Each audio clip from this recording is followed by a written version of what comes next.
Ashama harka fuunee kabajamtoota daawwattoota keenya nagaan keenya kabajaaf ulfinaa bakka jirtan hundatti isin ga'u.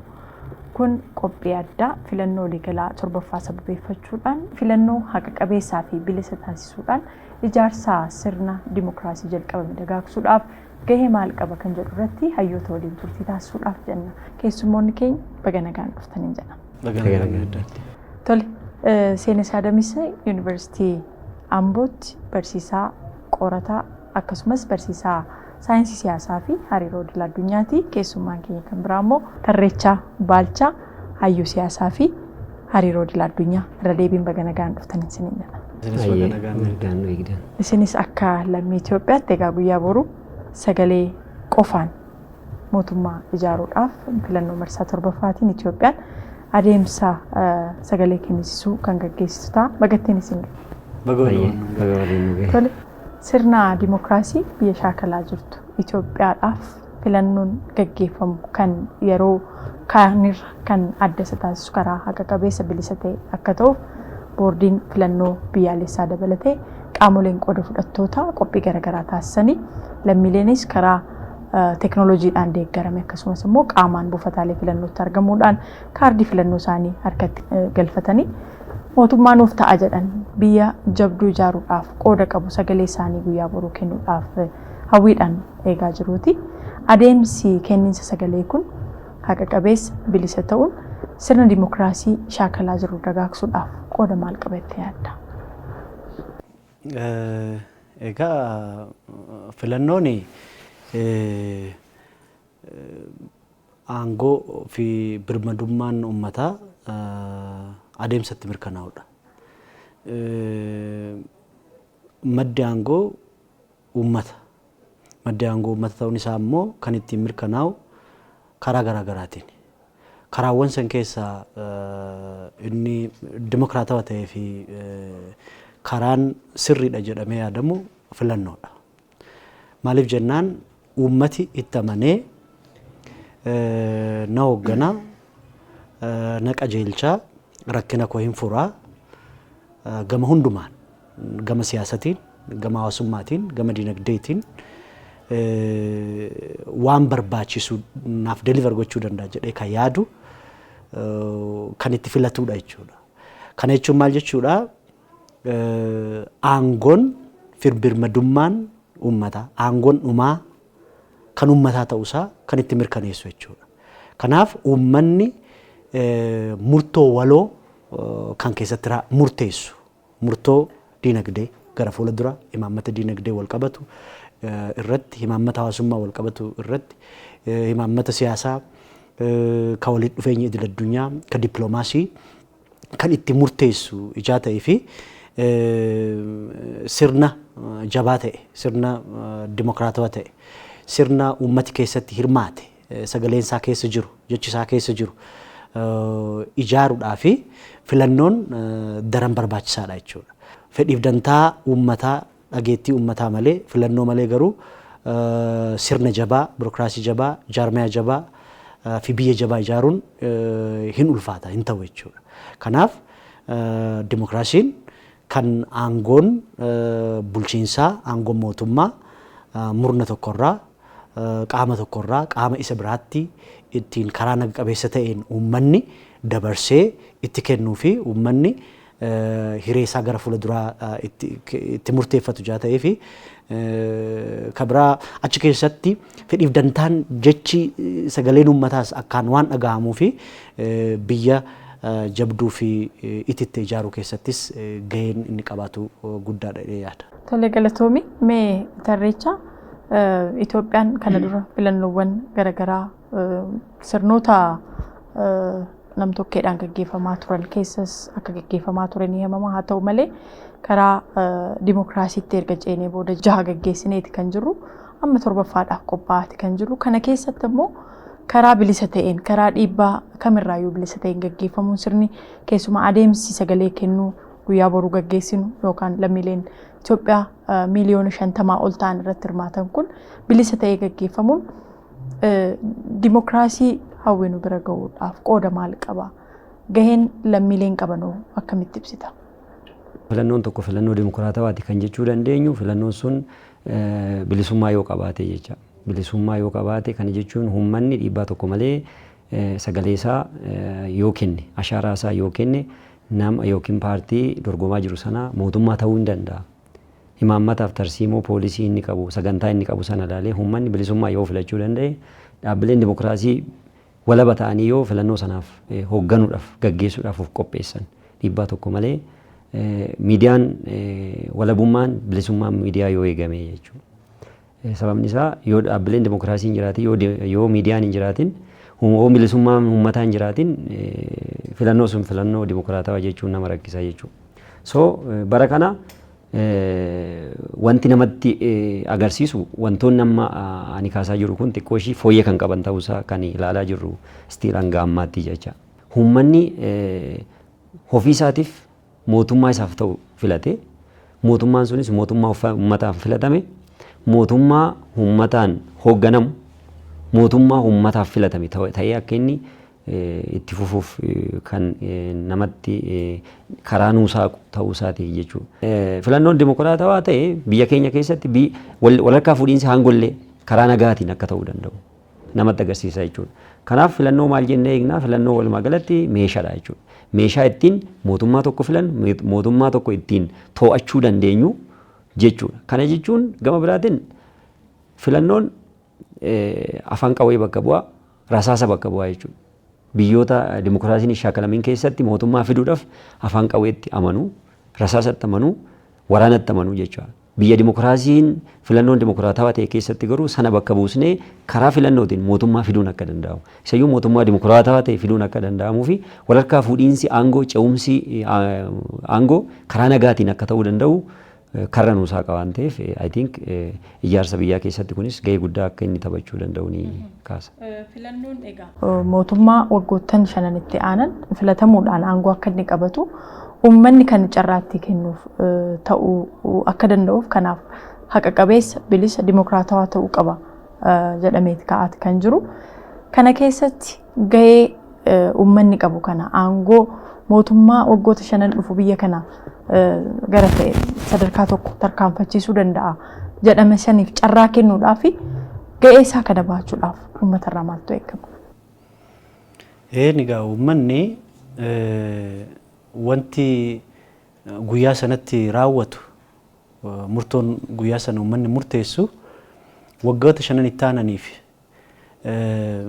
dantaa uummata sanitti irratti waan murteessu akka raawwachuuti jechuudha. Kan uummataan hubatamuu qaba. Filannoo gaaf jennu akkasumaan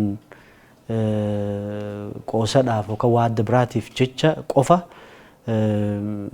baajetni maallaqni guddaan ramadamee riisoorsii baay'ee mobilaayiz ta'ee kun hundi kan raawwatamuu fi waan salphaa miti jechuudha. Kanaaf carraa kana immoo uummanni karaa guutuu ta'een bahee mootummaa naaf ta'a jedhu qaama naaf ta'a jedhuuf aangoo dabarsee kan itti kennu jaa ta'ee fi aangoon jechuun immoo humna waa raawwachuuti. Humna imaammata baasuuti, humna tarsimoo baasuuti. Baasuu qofaa miti san hojiirra oolchuuti jechuudha. Kun immoo imaammanni tarsimoon bahu immoo hiree hawaasaa murteessaa jechuudha. Jiruu hawaasummaa isaanii murteessaa. Jireenya guyyaa guyyaa isaanii waan murteessu achi keessaa maddaa. Diinagdee isaanii murteessaa. Sochii isaan qabaatan hunduma waan murteessuu fi waan salphaa miti jechuudha. Kanaaf gara kuteenyaan yeroowwan darban keessatti paartileen siyaasaa bahanii sagantaa siyaasaa isaanii beeksifachaa turanii himaammata gama hunduma irratti hordofan beeksifatanii ibsa godhaa turanii kana jiddu galeessa godhachuudhaan isa kamtu naaf ta'a dinagdee irratti hawaasummaa irratti barnoota irratti jireenya kiyya guyyuu guyyuu irratti rakkina akka biyyaatti amma qabnu irratti kamtu fala naaf ta'uu danda'a. Sagantaa isaan irraa ka'uudhaan poolisii isaan irraa ka'uudhaan tarsimoo isaan irraa ka'uudhaan waan isaan dhiyeeffachaa turan isaan irraa ka'uudhaan kan itti murtaa'u waan ta'eef uummanni waan kana akka salphaatti laaluu osoo hin ta'in gatii kennee fi bahee mootummaa waggoota shananii fi na hooggana jedhan filachuu danda'uun waan guddaadha jechuudha. Yoo kun hin ta'u ta'e immoo carraa arganne biyya ijaaruu irratti sirna ijaaruu irratti rakkoo keenya furachuu irratti carraa arganne dabarsinee kennuu ta'a jechuudha. Sun akka hin taanee fi biyyi keenya akka ijaaramtu akka guddattu aadaan dimookiraasii akka lafa qabatu hoo barbaachise jalqabbiiwwan kana keessatti uummanni karaa guutuu ta'een bahee sagalee isaa kennachuudha qaba yaada jedhuun qaba. Egeree biyya kanaa kallattii garaagaraatiin kan murteessu filannoo qofa ta'uun isaa hubatame caamsaa 24 guyyaa boruu sagaleen hin kennama. Kanarratti gahee isaa keessumaa namni tokko sagaleen koo gahee maal qaba jechuu danda'aati gaheen isaa maal ilaata? Egaa biyya sirna federaalizimiitiin bultu keessatti uummanni abbaa aangoo ta'e jennee mirga abbaa aangoo isa taasisu sana karaa filannootiin agarsiisuu danda'uu qaba jechuudha uummanni keenya. Aangoo isaa karaa filannootiin agarsiisee mootummaa isaaf ta'u filachuu waan danda'uu qabuuf uummanni keenya aangoo isaaf kenname sana ofii harcaasuu akka hin qabnetti mirga guutuu akka qabu filachuudhaaf immoo dhiibbaa tokko malee yookiin immoo burjaajii siyaasaa tokko malee uummanni keenya bilisummaadhaan bahee akka filatuuf kana keessatti gahee isaa taphachuu qaba. Gama biraatiin dhaabbileen dimookiraasii akka boordii filannoo even akka mana murtii miidiyaan mataasaa bilisummaadhaan hojii filannoo akka hojjechuu qabuuf uummanni qabsaa'uu danda'u sirra jiraata jechuudha. Yoo dhiibban jiraate karaa boordii filannootii irratti yoo dhiibban jiraate miidiyaa irratti uummanni qabsaa'uu danda'u qaba sagalee ta'uu qaba jechuudha.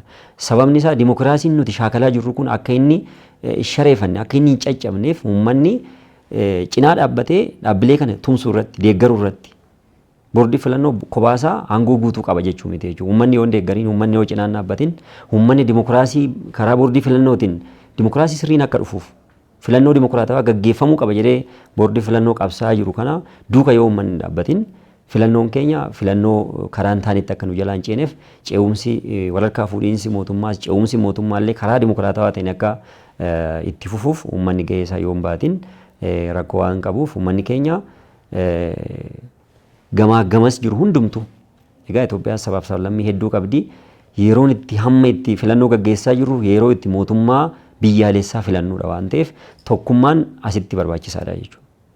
Inni Amaaras inni Oromoos inni Guraagees sabaaf sablammoonni biyya kana keessa jiran hundi isaanii gamtooman tokkummaadhaan gadi ba'anii mootummaa isaaniif ta'u filatanii mootummaa sana karaa nagaatiin ceesisuu waan qabaniif kun immoo sagalee isaaniitiin waan ta'uu qabuuf sagalee isaanii bilisummaan kennuu qabu kan jedhuun dhaamaa jecha. Tole egaa paartileen 21 ta'an sadarkaa naannootti sagantaa isaanii tarsimoo isaan dameewwan garaagaraatiin filmaata ta'a jedhan dhiyeessataniiti kan jiranii akka biyyaatti immoo paartilee 42 kan ta'an filannoo kanaaf dorgommiif dhiyaataniiti kan jiran.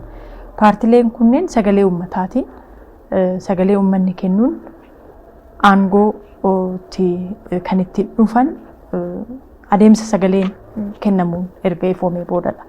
Kun ammoo karaa naga qabeessaan ta'uu qaba. Karaa naga qabeessaatiin yoo ta'u immoo biyya jabduu ijaaruu keessatti qooda akkamii bahata laata? Sagaleen aangoo ummataa murteessaa jenne. Sagaleen ummanni kennis aangoo eenyumaa murteessaa jechuudha. Kanaaf sagalee ummanni kenne murtoo ummanni murteesse sana qaami kamuu haa ta'u paartii siyaasaa haa ta'u murna dhuunfaa haa ta'u eenyumtu lammiin biyya kanaa kabajuu danda'uudha qaba jechuudha. Dimookiraasiidha eega jennee uummanni waan naaf ta'a jedhee itti yaadee filateera. Kanaaf sagaleen isaa maal ta'uu qaba kabajamuudha qaba jechuudha. Kanaaf qaamni kamuu warri aangoo qabachuudhaaf socho'anis warri aangoorra jiranis qaamni kamuu filachuu fi filatamuu sana keessatti hirmaatu kamuu sagalee uummataa kabajuudha qaba uummata dhaggeeffachuudha qaba jechuudha. Kanaaf yoo haalli kanaa kan hojiirra oolu ta'e qofa walitti dhufeenyi hawaasa biyya kanaa jidduu jiru gaarii ta'aa deema. Walitti dhufeenyi hawaasa mootummaa jidduu jiru jabaachaa deema. Yoo sana ta'e birookiraasii jabaan ijaaramuu danda'a. Yoo sana ta'e jaarmiyaa jabaa biyya jabaa ijaaruun danda'ama jechuudha. Yoo sana ta'e walqeequu bu'aan buusne walirratti duuluu jeequmsa gaaga'amiinsa garaagaraa keessaa ba'uu kan dandeenyu qaamni kamuu yoo uummata dhaggeeffachuu danda'u qofa jechuudha. Keessumaa kanarratti seenaa ijaarsaa mootummaa biyya kanaa wajjin wal qabatee adeemsi aangoo harkaa fuudhu afaan qawweetiin yookaan immoo fincila garaagaraatiin keessa darbaa dhufneera. Adeemsi sun bu'aa akka hin qabne argineerra. filannoodhaan qofa ceeti biyyi kun kan jedhu ejjennoon cimaan qabatamee irratti hojjetamaa jiraati. Adeemsi sun maal nu dhabsiisee kana hordofuun immoo maaliif dirqii nuti ta'a kan jedhu sun waan naqqabsiisee. Amma fakkeenyaa fi afaan qawweetiin aangoo mootummaa qabatanii biyya gaggeessuuf yaaluun yaalamee jira biyya kana keessatti. Yaalamee garuu feel godheera. Biyya barbaadamtu ijaaruun hin danda'amne, uummata barbaadamu ijaaruun hin danda'amne, jaarmiyaa jabaa biyya kana ceesisu ijaaruun hin danda'amne, aadaa siyaasaa qaroomellee biyya kana keessatti lafa qabsiisuun hin danda'amne jechuudha.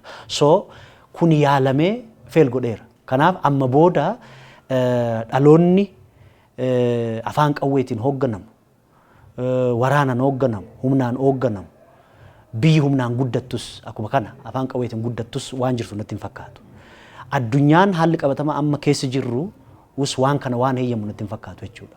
Kanaatiif akkuma kaastee sirnoonni darban biyya kana keessatti waan akkasii gochuuf yaalanii jiru.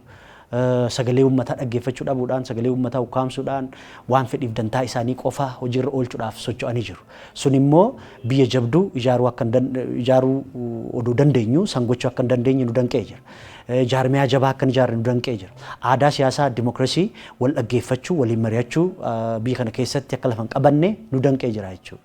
Kanaatiif inni suni already fail godheera, yaalamee jira. Amma immoo maaltu hafe biyya kana?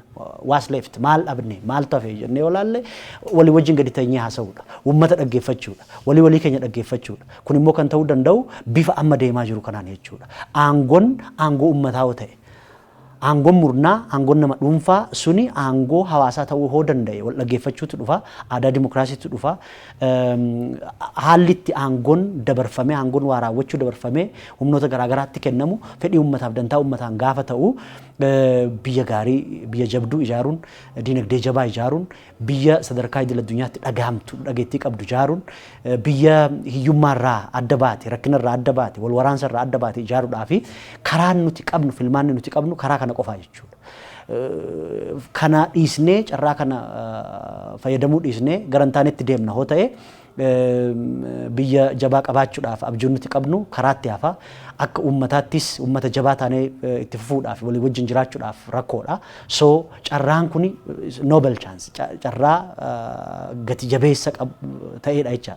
Carraa kanatti fayyadamuun haalota amma dura keessa turre, aadaawwan amma dura keessa turre sana keessaa bahuudhaaf waan nu gargaaruuf bifa kanaan deemuu danda'utu nurra jira jechuudha. Kanaaf karaan ittiin aangoo qabannu amma dura biyya kana keessatti yaalame, biyya ijaaruudhaaf karaan itti yaalame, jaarmiyaa ijaaruudhaaf, uummata ijaaruudhaaf karaan itti yaalame hundi karaa sirrii akka hin taane hubatamee jira jechuudha. Eessayyuu nu gahuu hin dandeenye jechuudha. Kanaaf amma immoo karaan amma dura sirnaan, karaa qajeelloo ta'een iyyaalamin hoo jiraate maalinni karaa amma qabnu kana karaa filannootiin jechuudha. Filannoo akkamii? Filannoo wal dorgommiin keessa jiru, filannoo bilisa ta'e, filannoo yeroo isaa eeggate, filannoo aangoo fi sagaleen uummataa keessatti dhagahame ta'uu danda'u ture jiraata jechuudha. Kana gochuudhaaf ammoo uummanni noo jedhee waardiyyaa dhaabbatee kan irratti socho'uudha qabu. Itti baha filannoon boodas ammoo murtoon uummataa kabajamuudha qaba jechuudha. Murtoon uummataa yoo hin kabajamne garantaan itti nu geessa jechuudha. Ammas rakkoo biraatti nu geessa jechuudha. Gara duubatti rivert akka goonu nu godha jechuudha. Sun akka hin taane balaan taane keessa akka hin galle uummanni yeroo kamiyyuu sirriidha. Murtoon uummataa sirriidha jedhamee akkasitti yaadamee qaamni kamuu murtoo uummanni murteessu fudhatee biyya gaarii, biyya nagaa qabdu, biyya diinagdeen dagaagde, humna waa raawwachuu qabdu ijaaruudhaaf santuu nu dandeessaadha jedhuun qaba. Galatoon gara dhumaatti fidaa jirra. Keessumaa akkuma ka'eegaa filmaatawwan mootummaan ittiin mootummaa ta'uu danda'u kanneen biroo hedduun yaalamaniiru biyya kana keessatti fincila garaagaraatiin afaan qawweetiin humnaan aangoo qabachuudhaaf yaaliin taasifame biyya jabduu ijaaruu hin dandeenye, uummata tokkummeessuu hin dandeenye. Kanaaf Itoophiyaan filannoodhaan qofa ejjennoo cimaa jedhu qabattee adeemsa filannoo haqa qabeessa ta'e, naga qabeessa ta'e gaggeessuudhaaf jala bultii irratti yeroo argamnu kana keessatti gaheen lammiileen qaban gaheen guddaan akkuma jirutti ta'e qooda fudhattoonni garaagaraa jiru. Qaamoleen filannoo kana raawwachiisan, hoogganan, taajjabdummaa fi gahee garaagaraatiin hirmaatan jiru. Gahee isaanii sirnaan bahachuun biyya jabduu, biyya dhageettii qabdu ijaaruudhaaf qoonni qabu. Maaltu irraa eegama? Dhugaadha. Biyya dimookiraasii barbaaddu keessatti filannoon dimookiraatawaa jechaan hin dhufu beeke gocha barbaadaa jechuudha. Gochaan sayyuu gocha qabatamaa barbaada jechuudha. Sababni isaa yoo dimokiraasii filannoo irratti barbaannu sana qabatamaadhaan hin agarsiifne rakkoo ta'a. Duubatti nu deebisa. Shaakalli waggoota 30 biyyi keenya keessattuu egaa federaalizimii shaakaluu jalqabdee as qormaata baay'ee dabarsite sanatti nu deebisuusaa waan hafu waan hin taaneef san keessaa ba'uu qabna jechuudha. Qooda fudhattoota keessaa paartiilee siyaasaa akka fakkeenyaatti sadarkaa naannootti qofa dorgoman yoo fudhanne paartiilee siyaasaa 21 fi isaa ol jiran kuni sadarkaa kanatti ijaaramanii imaammata isaanii tarsiimoo isaanii uummatatti gurgurachaa jiran kun waa tokko yaaduu isaaniirra jiraata. Suni maali?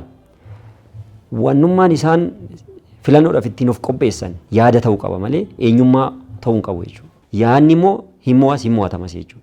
Gaafa mo'atte mootummaa taataa hin gaggeessita. Yoo mo'atamte immoo mootummaa isa wajjin walii galtee hariiroo gaarii uumtee tarsiimoo biyyi kun barbaadu boccee biyya kana ceesiftaa jecha. Sana yoo hin taane yoo mo'ame nan bada. Fakkeenyaaf filannoo bara 2097 akka fakkeenyatti fudhachuu dandeenya. Rakkoo yeroo san ture jecha. Paartiileen siyaasaa sadarkaa naannootti dorgoman kuuwwan isaanii ni hidhamanii kuuwwan isaanii rakkoo keessa galanii sababni isaa jeequmsi ofii isaanii kaasan paartiin injifatee kaase gidduu isaaniitti wal dhabdeen gidduu sanatti dhufe wal dhabdee yaadaa otoo hin taane wal dhabdee eenyummaatti ture jechuudha. Inni Oromiyaa keessatti paartii ta'ee dorgome rakkoo eenyummaati irratti waan ijaarameef tarsiimoon isaa imaammanni isaa sagantaa isaa eenyummaa Oromummaati irra waan jiruuf miseensa isa duuba jiru eenyummaadhaan kakaasee tuttuqee kaasee gara waraanatti gara jeequmsaatti gara baduutti geesse paartiilee siyaasaa baay'een isaanii gara hidhaatii fi gara biyya gadhiisanii bahutti ta'e jechuudha. Shaakalli sun deebi'ee akka hin dhufneef paartiileen siyaasaa keenya bara kana yaada irratti qofa ijaaramanii biyya kana gaggeessuu qabu kan jedhu sana kanarraa kan hafe qooda fudhattoonni gama paartii siyaasaatti irraa darbee dhuunfaadhaan dorgomanirra ilaalcha kanaan dorgomuu danda'uutu isaanirra jiraata. Kanammoo akka fakkeenyatti biyyootuma guddatan odoon ta'e Afrikaa keessaa biyyi baay'ee fakkeenya nuu taatu kan nurraa barachuu dadhabne baay'een jiru jechuudha. Gaanaa fudhachuu dandeenya. Ce'umsi mootummaa bara baraa filannoodhaan gaggeessan karaa ismaarti ta'een walharkaa fuudhinsi aangoo isaan walharkaa fuudhan karaa nagaatiin ce'umsa aangoo gaggeessaa turanii even Ruwaandaa fudhachuu dandeenya. Sabaaf sablammiinni yeroo san wal nyaachaa wal ajjeesaa turan har'a tokko ta'anii mootummaa waloo national identity first jedhaniiti isaan leegaasiin isaan qaban har'a jecha. So sabaaf sablammiin akkuma jirutti ta'ee biyyaalessummaa dursuu eenyummaa biyyaalessaa dursanii nagaa biyya san keessatti fidanii jiraachuun hin danda'ama. Afrikaa kibbaa fudhachuu dandeenya.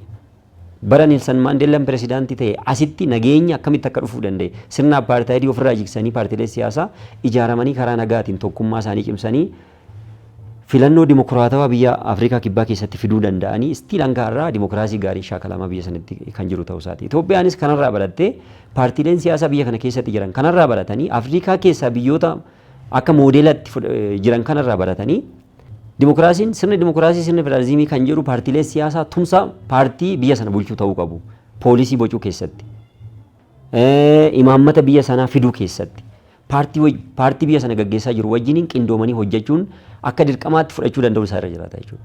Paartiin biyya bulchus mootummaa ta'ee waggaa 5 itti aanu keessatti biyya bulchus paartiilee mo'ataman jedhee gatuu otoo hin taane ofitti qabee waliin mari'atee hariiroo gaarii uumee guddina biyyaa keessatti ijaarsa biyyaan xumuramin kana keessatti waliin walooman gahee isaanii ta'u yoo taphatan I think biyya kana keessatti jijjiiramni guddaan akka dhufuu fi tokkummaan paartiilee siyaasaas tokkummaan dorgomtoota dhuunfas even gara bal'inni mootummaas jiraachuu qaba.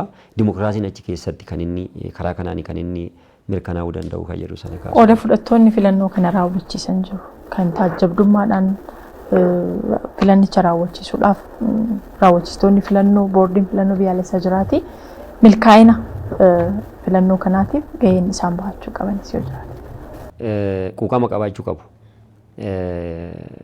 Namni sadarkaa sanatti taajjabaas haa ta'u hojii raawwachiisa yookiin immoo filannoo sana namni gaggeessu namni filannoo sun akka raawwatamuuf naannoo sanatti ramadamee jiruu fi taajjabdoonni buufata filannootti ramadamanii jiran jalqaba quuqama biyyaa qabaachuutu sanarra jiraata jechuudha. Jaalala biyyaa qabaachuu sanarra jiraata. Yoo sana goote faayidaadhaan hin bitamtu hin doorsifamtu sirna dimokiraasii filannoo dimokiraatawaa karaa gaariidhaan gaggeeffamuuf deemu sana dabarsitee hin kennitu jechuudha. Jaalala biyyaa keessa kee dhufuu qaba.